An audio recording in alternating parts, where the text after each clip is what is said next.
Okay, welcome everyone. Welcome to our third lecture. This evening the lecture will be on business model canvas and value proposition. So it will be delivered by Peter Del Bianco. So I'm just going to give a brief introduction, but before I do that, we also have someone who's from the Regional Business Center here with us this evening. She's just sitting on the side over there, it's Jose. So if you do have any questions regarding the Regional Business Center, she will be here till the end of the lecture. So with over 38 years of experience starting, running, and managing many different types of businesses, Peter is an award-winning, experienced, and successful Northern Ontario entrepreneur. Peter has successfully opened 130-plus franchise outlets across Canada. Peter's recent venture, Bianco's Management Consulting Group, focuses on putting his wealth of knowledge and business expertise to use as an advisor, mentor, and investor to local businesses and startups. So without further ado, Peter. Thank you, Haley. Thank you. Well, thank you everyone for being here tonight. Thank you, Haley, for inviting me. I know you've been after me for a while to do this, so here we are. Now, also thank you, Kimberly, for helping me put this together today. I'm very, my English at times, just bullet points don't work, right? So put a lot of, so thank you for helping me today. This is the first time I've done this. Believe it or not, this is the first time I've done a business model canvas. And through all the years that I've been franchising and opening stores and traveling throughout North America, I have given all kinds of lectures on different things. But the things that I would be specializing in would be marketing, would be salesmanship, would be retailing. But this business model canvas actually started about 6, 7 years ago, put together by these two great authors, and I'll show you some of the details as we go on. But just to lay some formats for tonight, this is going to be a real casual back and forth, okay? This is going to be kind of a workshop. We're going to do this together. I just hate somebody who sits up there and starts yakking away and you fall asleep listening to them. So this is going to be, if you have any questions, just raise your hand. Now, I know you're all starting your own business, so let's try to keep your own individual business kind of from the overall discussions. But if you have questions about what I'm doing, let's keep asking those questions, because if you have your own individual business, you want to ask me questions, let's do it afterwards so we don't sort of interfere with everybody else. Is that fair? Okay. One of the things that I have to tell you why she asked me here tonight is because we had actually, after 39 years of doing the Bianco's operation, my partner and I split up the operation, where he became the retail side of it and I became the management consulting side of it. So for the last couple of years, I've been trying to help a lot of startups, a lot of clients. I see some of my clients here. God bless you all for coming.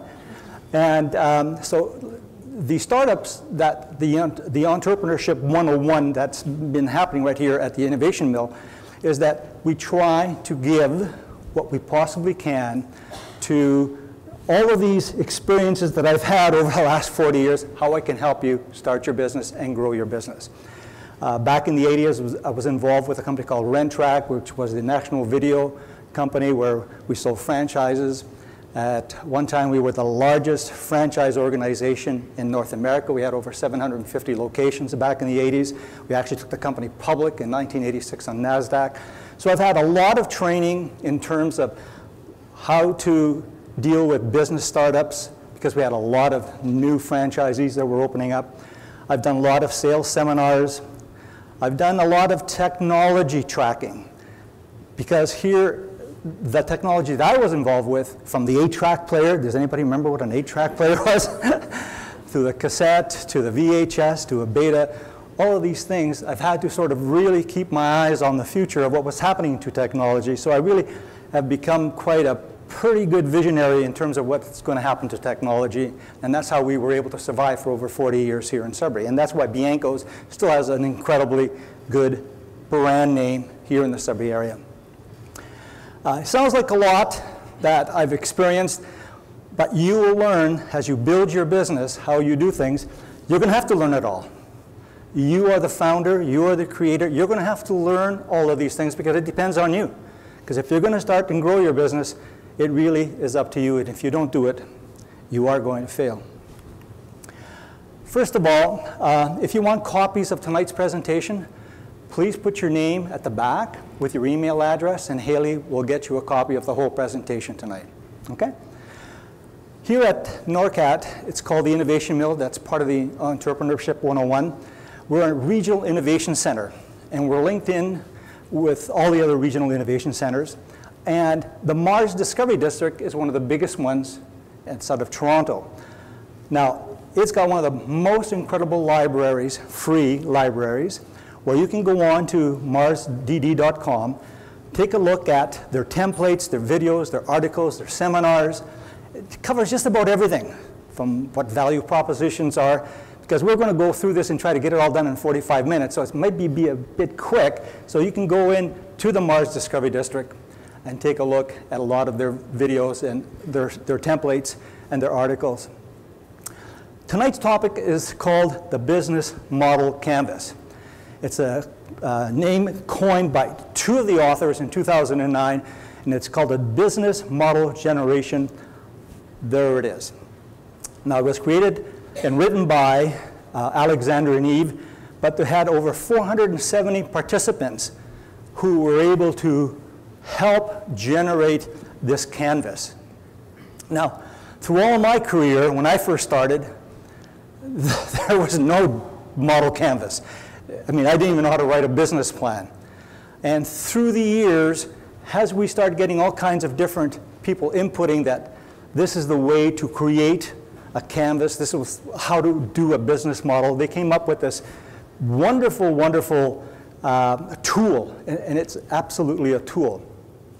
Because the business model canvas is, you will find out in the following, the slides I'm going to be putting now, is it's a tool, when used properly, will help you avoid a lot of the mistakes that most businesses do.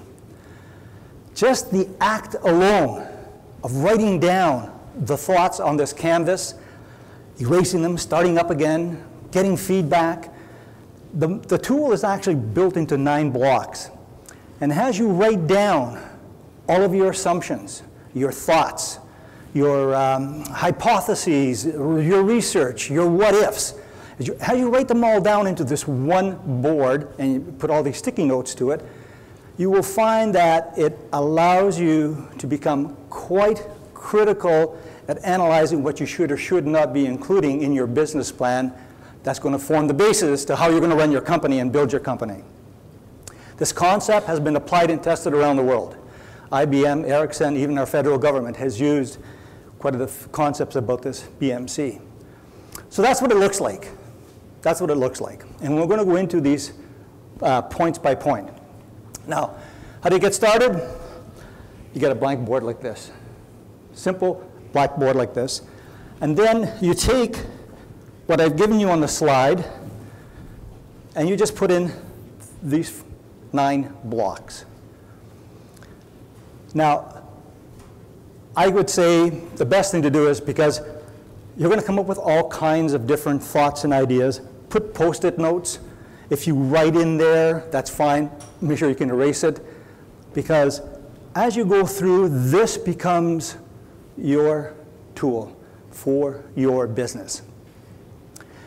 Anybody who counts in your business, anybody who's helping you with your business, anybody who's giving you advice, anybody who's giving you mentorship, partners, have them included in this. Have them come up with their own ideas. Bounce things off of them. Sometimes when you start off by yourself, you only have yourself. So whether you go to the Regional Business Center, or you come here through Entrepreneurship 101, or you have friends, or you have family, get them all involved in helping you dissect all these different steps that you go through. And then, for example, you filled it up on the first day with a bunch of Post-it notes. Take a picture of it with your phone. Go back the second day, the third day, and you keep working on it until you're pretty well happy that you've sort of handled all sides of your business plan. Now, the very, very first step, we're going to spend a little bit more time on 2 sections. The customer segments and the value proposition, and then we'll see how time goes. You're going to keep track for me? Somebody going to keep track for me? Good. because I tend to tell a lot of stories. So we're going to spend time on customer segments and value propositions. And here is something you have to ask yourself.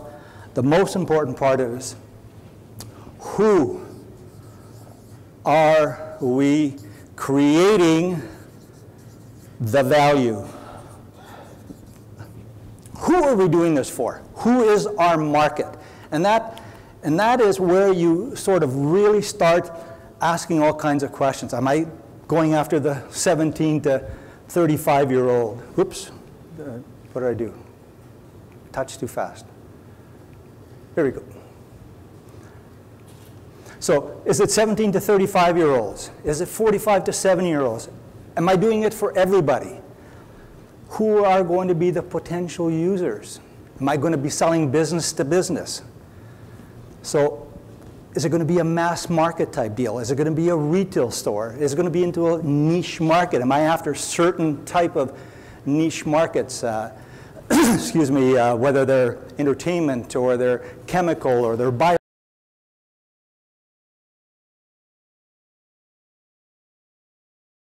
biotech or financial technology. What am I going after? Who is my market? How many potential paying customers? Now, a lot of these are guesses. You know, you're guessing at a lot of this stuff. That's why you want as much feedback as you possibly can. And don't forget, this is a working, living, breathing tool. You can erase things, you can add things. So the more questions, the more things that you do, the better it gets, the finer it gets. So if you do this analysis of who your customers are, who you're actually going to be selling or giving your value proposition to, this is where you put it all on here. There could be 5 or 6 different type of streams that you're selling your product to. Now, this is something that I've put in there myself. This is my own personal slide, because I believe that when you're describing your business idea, your venture, your value proposition, you should stop right there. You have to sort of try to put into words under 30 or 60 seconds what your value proposition is. For example, it's got to be like a TV ad. Funny me saying that, right? It's got to be like a TV ad because you only got 30 seconds. You got to get your point across. If I were to set you up in front of you and say, I've got this polymer chemical subatomic structure that's going to devise how to categorize, and you're going to say, what the heck are you talking about? Versus me saying to you, simple terms, I have a chemical compound that will really make you happy. Oh, okay. Much easier when it goes that way, right? It has to be very grabbing, has to be very engaging. You have to absolutely nail this before you go to all the other steps. If you can't describe what business you're in, what venture you're in, what your beautiful little new widget or your new idea, your new platform, your new software, your new design, if you can't describe it within that period of time, how do you expect anybody else to get excited about it, right? And it's got to be at this time that you put it down before you go on to the next steps.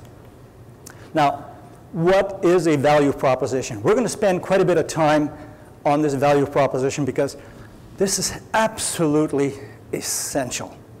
Absolutely essential. A value proposition is a statement of the unique benefits, not the features, the unique benefits delivered by your offering to your target customer. Now, I have to spend a little bit of time here. Benefits. In other words, what's in it for the buyer? It's not that this feature of this device that you're selling is, it's got, what can I say? It's got 40-inch this, and it's got 20-inch whatever, and it makes you spin faster. I mean, those are all features of this device. It's what it does for you, what the benefits are of your idea, your value proposition is the important part. It will make you safer. It will save you money. And we're going to talk more about needs in the next couple of slides. But it must contain, in the most simplest of terms, what it does. It has to describe your product. You have to, for whom is it? You know, who's your target market? Is it for everybody? Again, back to what we were saying before about the key segments, who you're selling it to, and what value are providing that customer. Which one of your customers' pains or gains are you helping to solve? And believe me, you must 110% understand what your customers' pains and gains are. You have to almost understand more than what they are actually telling you their problems are and what they'd like solutions for. You have to understand what's going to motivate that customer, because you understand his business, his ideas, his desires, his wishes. And here's how you will reduce your idea, your venture. It's going to reduce that pain, or it's going to give you more gain. So once you've really spent some time answering which of our customers' needs are we satisfying, this is fundamental to your value proposition. I had to perfect the value proposition quite a bit because of all the silly things I did on television or on radio, and we spent literally over the years millions of dollars trying to get that value proposition aside. Every ad that we ever did, anything that we ever did in the store was some sort of value proposition to our customers. So I'd like to give you a bit of a small example about a value proposition that was a bad one. Come see Bianco's newest 4K TV with HDR processing and color gamut correction and Dolby digital processing and faculty connections to subcategory communications and what? You can't afford to miss it? Big deal. How many televisions do you think we would have sold at that, right? So that's value proposition, means it's all about the features, big deal. Here's a much better one. We have our latest 60-inch Panasonic 4 million pixel high definition television. So it tells you what it is. Absolutely right to the point, very simple terms. It's a Panasonic 60-inch 4 million pixel high definition television. And it will give you, that's who I'm after, you, all of you, everybody. I'm going to give you the most realistic images available in the world. That's what 4K television does, including the best surround sound processing connected to your audio system. It's $500 off. There's the value proposition. It's $500 off now till Sunday, only $14.99. So there is a much simpler, easy to read, easy to understand, get your point across. So a lot of the things that you are all doing within your businesses, think about how you're going to state your value proposition that contains all of these things that we just said here. In the most simplest of terms, what it is, describing your product, for whom, who's your target market, and what is the value, what's in it for your customer. Any questions so far? So let's get into value. Value can be many things. Now, if you have some ideas here, here's some of the things I've put down. If you have any ideas, please hold up your hand and give us some ideas. Like newness. Is your value proposition, is it new? Has it never been done before? Best example I can give you is the smartphone. I mean, they came up with this, originally it was a phone, and BlackBerry was for security, and then Apple really turned the world on its, I'm going to use Apple a lot as an example tonight. They turned the whole world upside down when they came up with the smartphone. And that changed the whole world of how we communicate, and how we entertain, and how we get information. So it's new. Another value could be performance. Does your offering, does your value proposition give you a whole bunch of performance? Is it faster? Is it better? Does it allow your customer to save money? Does it allow them to get to market faster? or get information faster, or help their customers faster. So it has to be, that's another value, performance. Then there's customization. That's a great value because you're tailoring then your value proposition for the specific needs of that customer. For example, that has to, best example I can use there is Amazon. They've got these incredible hundreds and millions of square feet of warehouses around the world. And so they developed robotics, a customization special robotic that goes around and sorts things at lightning speed. And these things are only about this high, this wide, and they run around all of these million square foot warehouses picking up all kinds of stuff automatically. So that's a customization. That's a special robot that was developed for Amazon. Then there's getting the job done. You know, you can come up with ideas, and NORCAT's a very good example here of ideas that they've come up to really helping customers get the job done in terms of mining. Because they have remote rock drilling platforms that go on the face that have been developed right here to some of the people and the innovation. I think it was a couple of companies that are doing robotic simulations now to control and adjust the drilling rigs. So that's a special getting the job done. You're helping your customer get the job done. Design. Maybe your product, your invention, your idea has an incredible design that nobody's ever done before, but it's so beautiful, everybody wants one. Can anybody guess what that might be? Give me some ideas, anybody? Yep, Apple. There's the biggest one, those little devils, I'll tell you.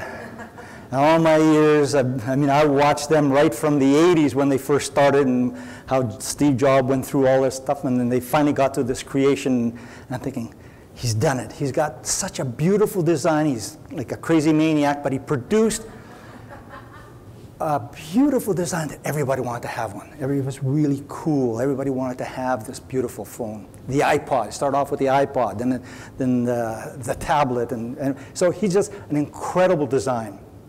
It got to the point where it became really a brand and a status just to have an iPhone. And then there's somebody, one of the artists came along and developed a headphone specifically called Beats. And that was such a beautiful headphone that it's now one of the largest selling headphones in the world. And that was specifically designed to be a status symbol and a brand. And that's what most people now are putting their Beats with their Apple device. And here's a real big value. Price. That's a very, very big value. When people are saying, can I do it faster, lower than anyone else, and completely overtake the market? And the best example I can give you here is Costco. Jim Senegal started Costco in 1985, 1986, and he was a kind of a retailing genius at that time. Developed this company that, I just got some updates today, by the way. I thought it was a figure, but the average Costco store now does over $130 million a year. A staggering amount, staggering amount. So he was able to develop a price advantage, and everything about his operation was geared to saving his club members money. And they're all over the world, Australia, South Korea, Britain, they're everywhere. And then cost reduction, that's also another very, very good value. Will your idea save your customer time and money? That's cost reduction is another value. And then we have accessibility. Now there's previously inaccessible items out there that people can't have. So if your idea, for example, is to form a sharing jet company, and there's quite a few out there right now, because people would like to have jets, businesses would like to have jets that they could use, but they can't afford it. So it's called Jet Share, and you buy limited times on these jets that this company has put together. So he was able to do an accessibility that you couldn't get previously, and that was their idea, and they're global now also. And again, another great value is convenience and utility. Now, I use the word Uber in here because it seems that everything is Uber these days. They were able to take a whole bunch of capacity, which is a whole bunch of people who have the time, who want to earn extra income, and put it together with a need that people wanted a better form of getting somewhere without getting a taxi cab or waiting for a taxi cab, and they put the two together. We now call, there's so much of Uber economy now. You have a whole bunch of people that have capacity, and you have a need, and your idea, your platform puts them all together. So how am I doing? How much time have I got left? Just one more, Peter. Yeah. Productivity is also a big driver these days. Absolutely, absolutely, absolutely, absolutely. That's a great idea. Because in that productivity, the more you can get more production done, you're actually bringing down your costs and getting yourself as an advantage. So if your idea is that, that's great. So that goes in here. So you put all of these things from the customer segment in your value proposition, and you put all your notes, that's in the section. Number 3, this is called the channels. I call this the marketing and sales part.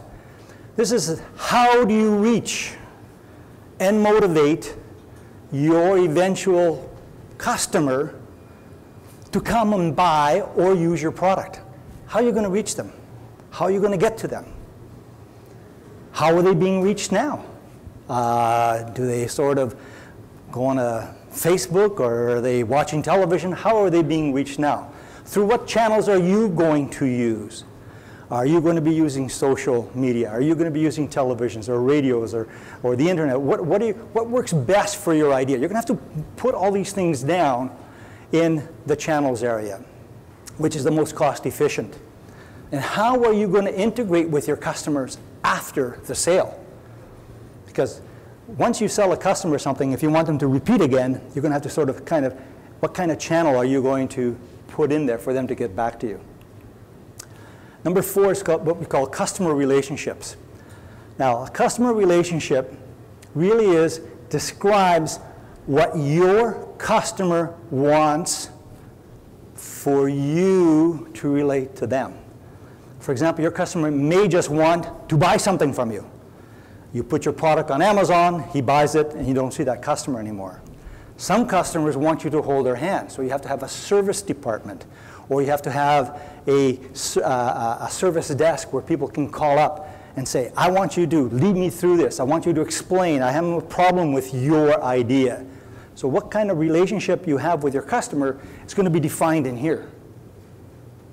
But they're the ones that are going to tell you that this is what I want to happen. So are you going to be a retail operation? Are you going to be just selling over the internet? This is the area where you put all this in here. Now, number 5 is called revenue streams, because literally you have to get paid, right? You're doing this to earn money. And lo and behold, let me throw out another word called profit. You have to eventually get to a profit with your idea. Now, I say eventually because this is one of the most famous examples of not being profitable is Amazon. It's only in the last 3 to 4 quarters that they've actually started to earn a profit. They started 20 years ago. And he told everybody at the start off, hey, I'm going to be losing money for a long, long time until I really get the perfection of distributing stuff down perfectly. And he has invested billions and billions and billions of dollars in space and employees and robotics and new technology. We'll talk about how he sort of was able to fund that loss, but this is where you put down what your revenue streams and how you're going to get paid. So how are your customers currently paying for their stuff? Are they sort of ordering it on the internet and then paying for it before it gets to them, or are they paying when the thing is delivered? Are they paying ahead of time? We have one of our great clients now here, Plan A, who have come up with a wonderful pricing module that says, here's our services, you prepay us up front, which is a great way to conserve cash. And it's a great pricing model because there's lots of other models like that where you sell a service, they pay for it up front on a monthly type basis called recurring revenue, and then you keep their customer very happy, and they'll continue giving you more money. Now, you may also want to put in your, how do you think your customers prefer to pay? Some say, look, I don't want to give you a check, and I don't want to give you my credit cards because I'm worried. So I want to only pay for it when you deliver the goods. So you're going to have to set up a system here how you're going to collect the money once you've delivered the goods. Okay? Bottom line, how are you going to earn revenue? That's what everything goes into here. Okay? So I'd just like to separate this in a little bit of a deal, because the first 5, 1, 2, 3, 4, 5, the first 5 blocks on this side, they're called the customer side of the business model canvas. The next 4 blocks are going to be all about you and what you have to do, and it lists things, for example, like the key activities, the KA in number 6, what functions that only you can deliver. Now, I'm not talking about the function of payroll and accounting and all the rest of it. I'm talking about what you and your team, only you and your team can actually make the uniqueness to your offering. You know, is it about developing your own marketing plans? Is it like we did, doing my own commercials? Only I and our team could do our own things there. Are you going to be putting in the problem solving and customer satisfaction type of enterprise into your business? Problem solving, research and development, all of the things go in here, like developing your own policy book, your own mission statement. These are only like manuals for your company. These are the things that go into the key activities. Okay? Then comes number 7, key resources. Here's where you really put down like 3 or 4 specific areas. One of the big areas, of course, is the physical assets. What physical assets do you need? Do you need cars, vehicles? Do you need computer equipment? Do you need manufacturing? Do you need assembly lines? What do you need to put your value proposition together? The second part of this key resource is intellectual property, IP. You're going to have to protect you're building a brand, right? You're going to have to protect it somehow, whether through a copyright or a patent system. You're going to be working very hard to try to build something. And if you don't have some sort of protection, once it gets really big, somebody can rip you off, and you'll have no means of going back after them. We have one client here who wanted to produce this wonderful slip-free bath mat. And they put a name on it, and I said, okay, how good is your name? They said, oh, it tells everything about what we want to do. And I said, okay, give me 2 minutes. Went on to Google, Kyle and I did a bunch of research, and there's like 8 or 9 different people around the world using the same name. I said, you can't do that. You just literally can't do that, because you're going to spend money and time and try to market and build this brand. I said, somebody's going to come along and say, hey, man, I'm suing you because that's my brand. So back to the drawing board, and now they've seen another lawyer. They're going to change their name.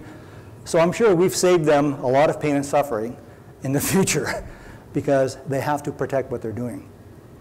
Now, another big key area is financial resources. Those of you who know me, I'm a stickler for financial resources. Because, believe me, I can't tell you the number of times in my 40 years how close we came to losing everything because we never were able to get a step on really understanding what I needed to do with financial resources. The first 10 years of my business, from 75 to 85, we came literally within a hair of basically just losing things because we just didn't have the financial resources in place. Here's where you have to put down, how am I going to get finance? Am I going to have to get letters of credit?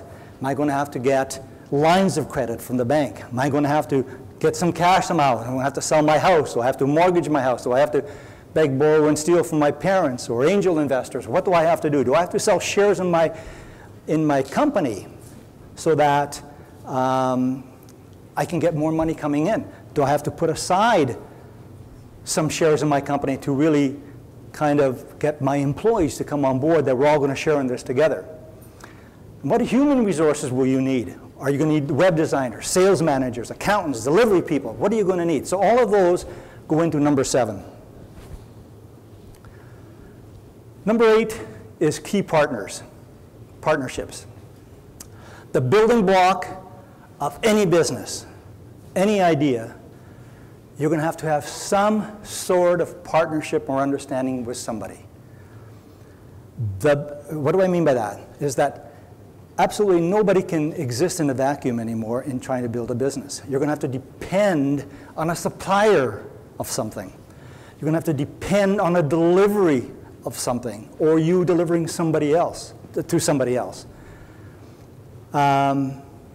What can I do to sort of get help in building my enterprise, my idea, my business, to be the most cost-efficient business it can be? Do I have to sell ownership in my company? Because I'm going to need more help. I need more finances. When you get a partner to help you in your business, whether it's accounting or manufacturing or distribution, you're trying to set up as lean a business as you possibly can. Because in today's world, there's no such thing as fat. You cannot have a big, fat company producing thousands of percentages of profit, thousands of dollars in percentages of profits, unless you're Apple. Unless you're Apple. They are one of the most unique, most profitable companies in the world because they have such a unique selling proposition, value proposition, that they can afford to get 50% plus gross margins on everything they do. And they have billions and billions of dollars in the bank. And they're the only people that I really know that can afford to sell at whatever price they want to because people will flock to them. So you have to be lean if you're going to compete with the Amazons of the world, with the Costcos of the world, or any kind of software program. So you're going to have to really try to look at the partnerships you're going to have in your business to help you try to save as much money as you possibly can. And then we come to number 9, cost estimate and cost structure. Here's where you're going to try, now this is the operative word is try, to list all the costs of your operation. What it's going to cost you to deliver. What are the most important costs? Because this is how you're going to try to come up with profit. You're going to have all these wonderful ideas we talked about, and resources and distribution, value propositions and revenue streams and all the rest of it, but here's where the nitty-gritty gets down to it. Here's where you have to try to deliver and look at the cost as much as you can. Now again, this is a living, breathing document. You don't have to worry about that it have to be exact numbers. Just put down the structures here. What you're saying is, okay, well, it's going to be my cost. I'm going to need cost for rent. I'm going to need cost for delivery people. I'm going to need cost for, so just the items you list down. As you go along in your business development, you can put costs into that. As you get down to the final business model that you've done, then you can start adding the cost. But you have to list all the things that you know of, and all your mentors and your friends and everybody's going to help you with, what you're going to involve in getting a cost and running your business. Does that make sense to everybody? That's where it comes down to a real crunch. Here's where you consider if you have a value-driven value product, like Apple, you can set whatever price you want, but most people are not. This is where you put down your key expenses. Any questions? And finally, I'll leave you with some words of wisdom. This has to be something that you love to do. You must love that you're doing this. If you're not going to do that, why are you doing it? I mean, you're going to have a lot of headaches, you're going to have a lot of problems, a lot of building problems, and the sacrifices you have to make, and it's going to require an immense drive and passion on your part. You're going to need a bottomless amount of energy, go days sometimes without getting the sleep that you need. You need a ton of optimism, but it has to be fun. You're doing this not because somebody's forcing you to do it. You're really doing it because you're going to have, it's going to be the joy of creating something and being successful, hopefully. Because remember, you're the creator. You're the founder of this. And bottom the line, the success is going to be yours. A little quick story. Back in the 80s, I mean, I was on a roll. I had some good times and some bad times in the 80s, but that's when we really got involved with franchising and moved down to Toronto in 82 or 83, and we started selling franchise. I got involved with the franchise company out of Portland, Oregon, and got involved with that. I was the second largest shareholder. I was all over the place. But my operation here in Sudbury suffered. Really suffered. So is it okay for me to blame, well, it was management's fault and I didn't do the things? No, it was my fault. It was my fault. I was so busy doing all bunch of, I was spread way too thin, doing too many different things. I had to come back to Sudbury physically in 86, 87 to start rebuilding and putting the pieces together and doing all the things and building a whole new team. That's when I brought my partner on, Mike Rollinson, back in 86 to help with all of the construction and doing everything at that time. So fundamentally, it always comes down to you. You're the owner, you're the founder. Whether it succeeds or not, it's up to you. Have fun, get all of this wonderful energy and passion you need to have to do it. And I'd like to sort of leave people in here who might be building a social enterprise. All of the things about the BMC can be applied to social enterprise too. You still have to go in and fill in with your channels, your customer relations, your value proposition. You still have to go through the same steps, okay? Before we end, in the actual physical presentation that we'll provide you by email, there's about 8 or 9 other slides. I won't go into them because they're talking about marketing and market analysis and business plans and strategies, and they're actual quotes and excerpts from publications and books and some very, very experienced and proven individuals. It's there for your reading pleasure. I urge you all to, again, take advantage of some of the things we talked about and enjoy yourself. And I thank you very much. How's that?